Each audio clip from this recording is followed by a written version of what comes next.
Hi டிஜி squad. இன்னைக்கு நம்ம என்ன பார்க்க போறோம் அப்படின்னு பார்த்தீங்க அப்படின்னா, போன வீக் வந்துட்டு கோல்டு ட்ரேடோடைய ஷார்ட்ஸ் நம்ம போட்டோம். அதுக்கான எக்ஸ்பிளனேஷனும் கொடுத்தாச்சு.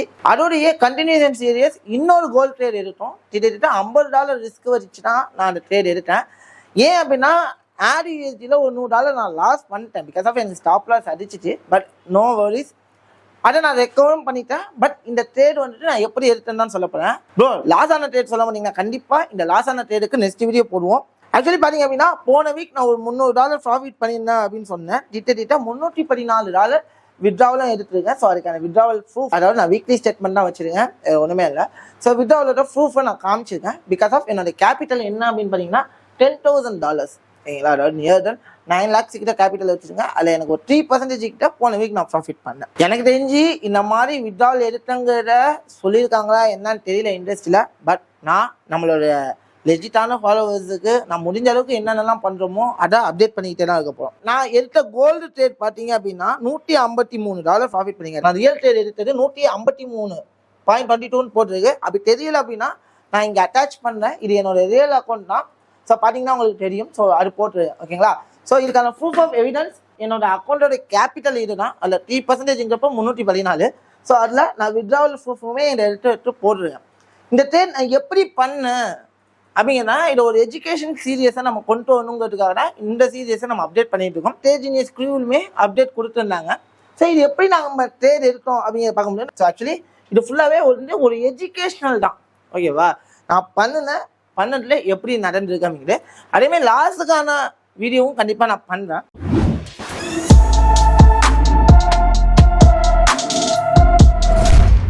இப்போ இந்த இடத்துல பார்த்தீங்க அப்படின்னா நான் ப்ராஃபிட்டும் பண்ணேன், லாஸும் பண்ணேன். பட் ஓவரால் நான் ப்ராஃபிட்டை வித்ட்ராவல் பண்ணதுக்கான ப்ரூஃபையுமே உங்ககிட்ட காமிச்சேன். இந்த இடத்துல சார்ட்ல பார்த்தீங்க அப்படின்னா மார்க்கெட் நாங்கள் எப்படி ப்ரெடிக்ட் பண்ணோம் அப்படின்னு பார்க்கும்போது, நான் இப்போ 1 minute டைம் ஃப்ரேமில் இருக்கேன். I need to go for the 15 minute time frame. Actually பார்த்தீங்க அப்படின்னா மார்க்கெட் ஓப்பனாக சொல்ல போகணும்னா மேஜராகவே அப் ட்ரெண்ட் தான். கோல்டோட போன வீக் ஃபுல்லாகவே அப் ட்ரெண்ட் மூமெண்டம் இருந்துச்சு. பட் நம்மளோட டார்கெட் இருந்துச்சுட்டு மார்க்கெட் என்ன இருந்துச்சுன்னு உங்கள் எல்லாருக்குமே தெரியும். ஸோ மார்க்கெட் டோட்டலாகவே ஃபாலோ ஆச்சு. ஆக்சுவலி நான் என்ன பண்ணேன் அப்படின்னா, மேஜராகவே மார்க்கெட் அப்பில் தான் இருக்குது. ஸோ மார்க்கெட்டு இன்னுமே மேலே போகிறதுக்கான சான்சஸ் தான் இருக்குன்னு சொல்லிட்டு அந்த சான்சஸுக்கு நான் வெயிட் பண்ணேன். நான் செல் சைட் போகலை. பிகாஸ் ஆஃப் எனக்கு செல் சைட் போகிறதுல எந்த ஒரு இதுவுமே இல்லை. ஆக்சுவலி இங்கே பார்த்தீங்கன்னா நல்ல ரிவர்சல் எல்லாமே ஓகே, நம்ம ரூல் எல்லாமே ஓகே. பட் இதை ட்ராப் பண்ணுவான்னு நினச்சிக்கிட்டு நான் செல் சைட் போகலை. ஆனால் நமக்கு அதுக்கேற்ற மாதிரி ப்ராபபிலிட்டி கொடுத்தான். ஃபர்ஸ்ட் எப்படின்னு பார்த்தீங்கன்னா, இந்த இம்பல்ஸ் மூமெண்டம் தெரியுதா உங்களுக்கு? இந்த இம்பல்ஸ் மூமெண்டமுக்கு ரீடெஸ்ட் கொடுப்போம் அப்படின்னு சொல்லிட்டு நம்ம வெயிட் பண்ணோம். இந்த இம்பல்ஸ் மூமெண்டமுக்கு என்ன பண்ணுவான்னு சொல்லிட்டு வெயிட் பண்ணோம்னா, ரீடெஸ்ட் கொடுப்போம் அப்படின்னு சொல்லிட்டு வெயிட் பண்ணோம். பட் ரீடெஸ்ட் மட்டும் தாண்டிட்டாமா. கிட்டத்தட்ட இந்த இம்பல்ஸுக்கு கிட்டத்தட்ட எத்தனை % தாண்டிட்டான்? 70% தாண்டிட்டான். அப்போது நல்லா புரிஞ்சுக்கோங்களேன். நம்ம எப்போவுமே சொல்லி கொடுத்தது என்ன அப்படின்னா, ஒரு மார்க்கெட் ஒரு டவுன் ட்ரெண்ட் இருக்குது அப்படின்னா அந்த இம்பல்ஸுக்கு ஒரு 70% தாண்டிட்டான் அப்படின்னா மார்க்கெட் என்ன பண்ணணும்னா நெக்ஸ்ட் ஹையை போயிட்டு டெஸ்டினேஷனாக பார்க்கும் அப்படின்னு சொல்லி தான் வெயிட் பண்ணோம். ஸோ அந்த இடத்துல நான் இதை ஹையாக டிசைட் பண்ணியிருந்தேன். அப்போ இன்னுமே கொஞ்சம் மார்க்கெட் மேலே போகலாம் வாய்ப்பு இருக்குன்னு சொல்லிட்டு நம்ம அந்த இடத்துல யூட்டிலைஸ் பண்ணிடணும். அந்த இடத்துல நான் என்ன பண்ணியிருந்தேன் அப்படின்னா, ஸோ ஓகே மார்க்கெட் மேலே இந்த டெஸ்டினேஷனுக்கு போகும்னு சொல்லிட்டு நான் டிசைட் பண்ணியிருந்தேன். ஓகேவா? அப்போது நான் என்ன பண்ணேன் அப்படின்னா, இந்த இம்பல்ஸ் மொமெண்டமுக்கு கரெக்ஷன் கொடுக்குமா அப்படின்னு சொல்லிட்டு யோசிச்சுட்டு இருந்தப்போ நமக்கு என்ன பண்ணுச்சு அப்படின்னா, அழகா இந்த இம்பல்ஸுக்கு இன்டர்னல் ஸ்ட்ரக்சரில் பிரேக் நடந்துச்சு. இன்டர்னல் ஸ்ட்ரக்சரில் என்ன நடந்துச்சு அப்படின்னு பார்த்தீங்கன்னா, ஒரு கிளியர் பிரேக் அவுட் கொடுத்துச்சு.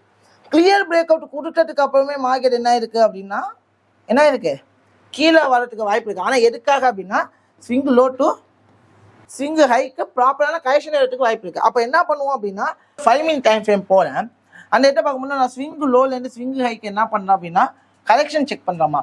கரெக்ஷன் செக் பண்ணும்போது எனக்கு இங்கே என்ன நடந்திருக்கு அப்படின்னு பார்த்தீங்கன்னா, ஸோ ஒரு ப்ராப்பரான ரீடெஸ்ட் ஏரியா இருக்குது. இந்த ஏரியாவிலேருந்து மார்க்கெட் என்ன ஆகலாம், இந்த ஹை வரைக்கும் போகலாம் அப்படின்னு நினச்சேன். ஏன்னா இந்த ரீடெஸ்ட்மெண்ட் ஏரியா உடைச்சிட்டா மார்க்கெட் என்ன ஆகும்னா கீழே வரும்னு சொல்லிட்டு வி எக்ஸ்பெக்டட்.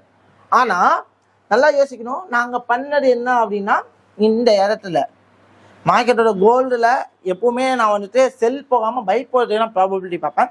அந்த பை போகிறதுக்கான வாய்ப்பு இங்கே 5 minute எனக்கு எப்படி கிடைச்சிச்சு அப்படின்னா, இந்த இடத்துல ஒரு டவுன் ட்ரெண்ட் ஃபால் இருக்குது. 5 minute என்ன இருக்குது?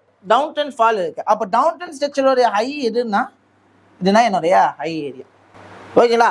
அப்போது இந்த இடத்துல பார்த்தீங்கன்னா இந்த இம்பல்ஸுக்கு, ஏன்னா முதல்ல உள்ள இம்பல்ஸ் 70% போச்சுன்னா தான் மேலே வச்சோம். அப்படியே அதே மாதிரி இந்த இம்பல்ஸுக்கு கிட்டத்தட்ட 80% மார்க்கெட் என்ன ஆயிடுச்சுன்னா மேலே போயிடுச்சு. 80% என்ன ஆயிடுச்சு, மேலே போயிடுச்சு. அப்போ கண்டிப்பா இந்த டெஸ்டினேஷனை போயிட்டு ரீச் பண்ணுவாங்கிறது எங்களுக்கு ஒரு ஐடியா கிடைச்சிச்சு. எங்களுக்கு என்ன ஆயிடுச்சு, ஐடியா தெளிவாக கிடைச்சிச்சு. அப்போ மார்க்கெட் என்ன ஆக போகுது அப்படின்னா இந்த இடத்துல இருந்து மேலே போகும், இந்த ஹை வரைக்கும் போகும்னு சொல்லிட்டு நாங்கள் என்ன பண்ணோம், டிசைட் பண்ணிடணும். ஸோ அதுக்கான ஸ்கேல்பிங் ட்ரேடுக்கான ப்ராபபிலிட்டியை செட் பண்ணோம். ப்ராபபிலிட்டியை செட் பண்ணும்போது எனக்கு அப்போதான் ஒரு விஷயம் இங்கே தெரிஞ்சிருச்சு. இந்த இடம் வந்துட்டு ஒரு ஹை, ரைட்டா? நல்லா புரிஞ்சுக்கோங்க, நாங்கள் என்ன பண்ணுங்கிறத தெளிவாக சொல்கிறேன். ஸோ அதாவது மார்க்கெட் வந்துட்டு ஒரு டவுன்ஃபால் இருக்குது. மார்க்கெட் என்ன ஃபால் இருக்குது, டவுன் டென் ஃபால் இருக்குது. அப்போது ஒரு 80% மார்க்கெட் மேலே போயிடுச்சு. 80% மார்க்கெட் மேலே போயிடுச்சுன்னா இந்த ஹையை போயிட்டு என்ன பண்ணோம், கண்டிப்பாக என்ன பண்ணோம், ரீச் பண்ணோம். அதுதான் ரூலு. அப்போ 80% போயிட்டு ஒரு மார்க்கெட் கீழே வருதுன்னா எதுக்காக வருது, மார்க்கெட் கீழே வருது எதுக்காக, 80% போகுது, இதே சனரியா நடக்குது. இதுக்காக போயிட்டு மார்க்கெட் என்ன வருது, இந்த இடத்துல ரிட்டர்ன் என்ன பண்ணலாம், ஹை வரைக்கும் போகிறதுக்கான ப்ராபபிலிட்டி இருக்கா அப்படிங்கிறதுக்காக மார்க்கெட் என்ன ஆகுது, இது வரைக்கும் வருது. அகைன் அங்கேயிருந்து என்ன ஆகலாம், கீழே வரலாம், இல்லை அதை எடுத்து பிரேக் பண்ணி என்ன பண்ணலாம், மேலேயும் போகலாம். இந்த இடத்துல நான் என்ன பண்ணேன் அப்படின்னா, சரி மார்க்கெட் இங்கேருந்து வந்துட்டு எகைன் என்ன பண்ணலாம், இவ்வளோ தூரம் போகலாங்கிறத நான் டிசைட் பண்ணேன். ஸோ மார்க்கெட் இவ்வளோ தூரம் வந்துச்சு. அப்போது நான் ரிஸ்க் எடுக்கிறது வந்து பார்த்தீங்கன்னா, எனக்கு வந்துட்டு இந்த ட்ரேடில் வந்து ரிஸ்க்கை பார்த்தீங்க அப்படின்னா 0.5%. நான் ரிஸ்க் எடுக்கிறது எவ்வளோ, 0.5%. 0.5% எவ்வளோமா, $50. அப்போது 1:3 அப்படின்னா $50 ரிஸ்க்கு, $150 ப்ராஃபிட்டு. நான் உங்கள்கிட்ட காமிச்சேன் $150 ப்ராஃபிட் பண்ணதுக்கான ப்ரூஃபை நான் காமிச்சாச்சு. அப்போது நான் இங்கே எடுக்க போகிறேன் ட்ரேடு. நான் இந்த ட்ரேடு எடுக்கும்போது இந்த ட்ரேடு இப்படி வருது. நான் 1 மினிட்ல தான் ட்ரேடு எடுக்கிறேன். ஸோ 1 மினிட்ல எடுக்கும்போது நான் என்ன பண்ணுறேன் அப்படின்னா, ஒரு லாங் பொசிஷன் வைக்கிறேம்மா, இந்த இடத்துல ட்ரேட் எடுக்கிறேன், ரைட்டா? இந்த இடத்துல ட்ரேட் எடுத்தா எனக்கு டார்கெட் அப்படிங்கிறது எது, இது வரைக்கும் தான் 1:3க்கு ஸ்டாப் லாஸ் வச்சுட்டேன். என்ன பண்ணிட்டேன், 1:3, அதாவது என்னோட டார்கெட்டை நான் இது வரைக்கும் தான் கொண்டு போனேன், இந்த ஹை வரைக்கும் தான் கொண்டு போனேன். நான் எனக்கு இது வரைக்கும் தான் போகும்னு தெரியும்ல, என்ன பண்ணுவேன், ஹை வரைக்கும் தான் ஸ்டாப் லாஸ் வச்சேன். அப்போது மார்க்கெட் என்ன ஆச்சு அப்படின்னு பார்த்தீங்கன்னா, let's play the game, target will be hit out, ரைட்டா? சிம்பிள் தான். நான் இப்படி தான் எடுத்தேன், அதுக்கான ப்ரூஃபை தான் நான் இங்கே உங்கள்கிட்ட காமிச்சது. ஸோ இந்த ட்ரேட் தான் எனக்கு கிட்டத்தட்ட எவ்வளோ கொடுத்துச்சு, கோல்டில் $150 ப்ராஃபிட் கொடுத்துச்சு. ஸோ சிம்பிளான மெத்தட், நான் ரொம்ப போட்டு காம்ப்ளிகேட் பண்ண சொல்ல, ஒரு சிம்பிளான மெத்தட். அந்த மெத்தடை நான் எப்படி வந்துட்டு யூட்டிலைஸ் பண்ணிக்க போகிறேன், எந்த மாதிரி யூட்டிலைஸ் பண்ணிக்க போகிறேன் அப்படிங்கிற யோசிச்சுனா நீங்கள் என்ன பண்ணணும், வாய்ப்பை அமைச்சிக்கணும்.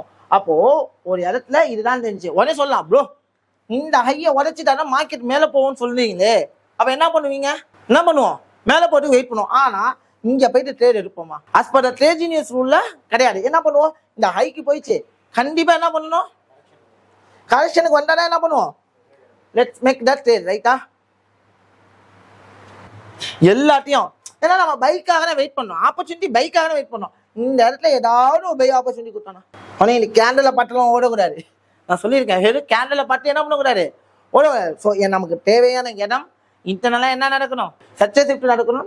இப்போ இது இங்கே போகன்னு தெரிஞ்சதுனால பை போட்டு ப்ராஃபிட் பண்ணோம், இது இங்கே போகாதுன்னு தெரிஞ்சால் நம்ம பைக் போட்டு ப்ராஃபிட் பண்ணுவோமா? நமக்குள்ளே கேள்வி கேட்கணும், ஏன், எதுக்காக இந்த இடத்துக்கு போகணும், ஏன் இந்த இடத்துக்கு போகணும் அப்படிங்கும் போது நம்மளால என்ன பண்ண முடியும்னா அதுக்கேற்ற மூவை எடுக்கவே முடியும். ஸோ நம்ம இப்போ பை எடுத்தோம், இந்த இடத்துல இப்படி தான் மூவ் எடுக்கணும் அப்படின்னா அதுக்கேற்ற மாதிரி தான் என்ன பண்ணணும், மொமெண்டமை கேப்சர் பண்ணணும், வேற ஒன்றும் கிடையாது. ஸோ மொமெண்டமாக நான் கேப்சர் பண்ணுறதுக்கு நான் என்ன பண்ணுறேன், இந்த மாதிரி ட்ரெண்டை யூட்டிலைஸ் பண்ணேன். ஏன்னா ட்ரெண்டு நான் சொன்னேன், லாங் நிறைய பேர் சொல்லுவாங்க நீங்கள் செல்லு போயினா பெட்டர் ஆப்பர்ச்சுனிட்டி, நான் இல்லைன்னு நான் சொல்லவே இல்லை. ஆனால் எனக்கு செல்லுல நம்பிக்கை இல்லை. ஏன் கோல்டு ஃபண்டமெண்டலாகவே என்ன வரா இருக்குது, ஸ்ட்ராங்காக இருக்குது, செல்லிங் சைன் கொடுக்குறான், ஆனால் ஃபண்டமெண்டல் நம்பிக்கை இல்லை. ஸோ அதனால் பெட்டர் டு பை. பட் நாங்கள் பை எடுத்துமே என்ன தான் பண்ணிடுங்க, இங்கே ப்ராஃபிட் பண்ணிடுவோம். அடுத்த பைக்கு வெயிட் பண்ணும்போது எங்கேயுமே எனக்கு என்ன பண்ணலை, பைக்கான ஒரு செட்டப்பே கொடுக்கல. ஸோ மார்க்கெட் டோட்டலாக என்ன ஆயிடுச்சு, ஃபால் ஆயிடுச்சு. நான் சொல்லியிருக்கேன் ரீட்ரேஸ்மெண்ட் ஏரியாவில், நான் அதுதான் சொன்னேன், அப்போவே சொன்னேன், இது ரீட்ரேஸ்மெண்ட் உடச்சிருக்கு, கீழே வரதுக்கும் வாய்ப்பு இருக்குது. பட் எது வரைக்கும் போகலாம், ஹை வரைக்கும் தான் நம்ம சொல்லிடணும், இது வரைக்கும் போகலாம். இங்கேருந்து செல்லிங் பார்த்தா இல்லை, இந்த ஹை போனதுக்கு அப்புறம் செல்லுக்கு நம்ம யோசித்தோம். ஆனால் இந்த இடத்துல என்ன பண்ணுச்சு, பிரேக் பண்ணிடுச்சு. பிரேக் பண்ணிட்டா மார்க்கெட் எங்கே போயிடும், மார்க்கெட் மேலே போகும்ல. ஸோ அப்போ மேலே போகுங்கிற ரிப்ளேஸ் பண்ணி நெக்ஸ்ட் ரீட்ரேஸ்மெண்ட்டுக்கு என்ன பண்ணோம், வெயிட் பண்ணுவோம். அதாவது எக்ஸாம்பிள் இங்கே எப்படின்னா, ஒரு டவுன் ட்ரெண்ட் மார்க்கெட்டு இந்த இடத்துல ஹையை உடைக்குது அப்படிங்கிறப்போ நம்ம என்ன பண்ணுவோம், ஒரு கரெக்ஷனுக்குல வந்துட்டு பை ஆகும்னு சொல்லிட்டு வெயிட் பண்ணுவோமா? அஸ் பர் ரூல் அதுதானே. இங்கே அந்த மாதிரி ஐயை இங்கே உடைக்குது, கரெக்ஷனுக்கு வந்துட்டு மார்க்கெட் பை ஆகும் நம்ம யோசிக்கணும். பட் என்ன பண்ணலை, கொடுத்தா நான் ட்ரேட் எடுத்துருப்பேன், இல்லையா அப்படியே விட்டுட்டேன். ஸோ உடனே நீங்கள் செல்லு போயிருக்கலாம். நிறைய ட்ரேடர் செல்லு போனாங்கன்னா நான் போடாம போக்கில் என்ன பண்ண மாட்டேன். ஏன்னா எனக்கு இங்கே பிரேக் ஆகிருக்கு, ஒன்று மேலே போகணும், நான் அதை பார்ப்பேனா இல்லை கீழே வரதுக்கு பார்ப்பேனா? ஸோ அப்போது நான் மேலே போகிறதுக்கான வாய்ப்பை பார்க்க முடியாது, எனக்கு வாய்ப்பு கிடைக்கும். மேஜராக செல்லு எல்லாம் ஓகே, ஆனால் இங்கே வந்து மைனராக பட்ட இது நடந்துருக்கு. ஸோ அதுதான் நம்ம வந்துட்டு என்ன பண்ணணும்னா ப்ராப்பராக யூட்டிலைஸ் பண்ணணும், ஒரு மார்க்கெட்டை ப்ராப்பராக அண்டர்ஸ்டாண்ட் பண்ணணும். ஸோ ஒரு மார்க்கெட்டோட மொமெண்டம் தெரிஞ்சிச்சுன்னா ஏன் இந்த இடத்துல மேலே போகணும், எதுக்காக இந்த இடத்துல கீழே வரணும். ஸோ இதில் ஒரு ப்ராப்பரான லைவ் ட்ரேட் செட்டப்பாக நீங்கள் பாருங்கள். நான் எல்லாத்தையும் சொல்கிற ஒரே ஒரு விஷயம் என்னென்னா, ஒரு லைவ் ட்ரேட் செட்டப்பில் நீங்கள் என்ன பண்ணுங்க பாருங்க அப்படின்னு சொல்கிறேன். ஸோ கண்டிப்பாக இந்த லைவ் ட்ரேடில் நான் எடுத்தது ஏங்கிறத உங்களுக்கு எக்ஸ்பிளைன் பண்ணியிருப்பேன். இதே மாதிரி நீங்களும் ட்ரேட் பண்ணணும்னு நினச்சிங்கன்னா நம்மளோட ட்ரேட் ஜீனியஸில் நீங்களும் என்ரோல் பண்ணுங்கள். எனவே பை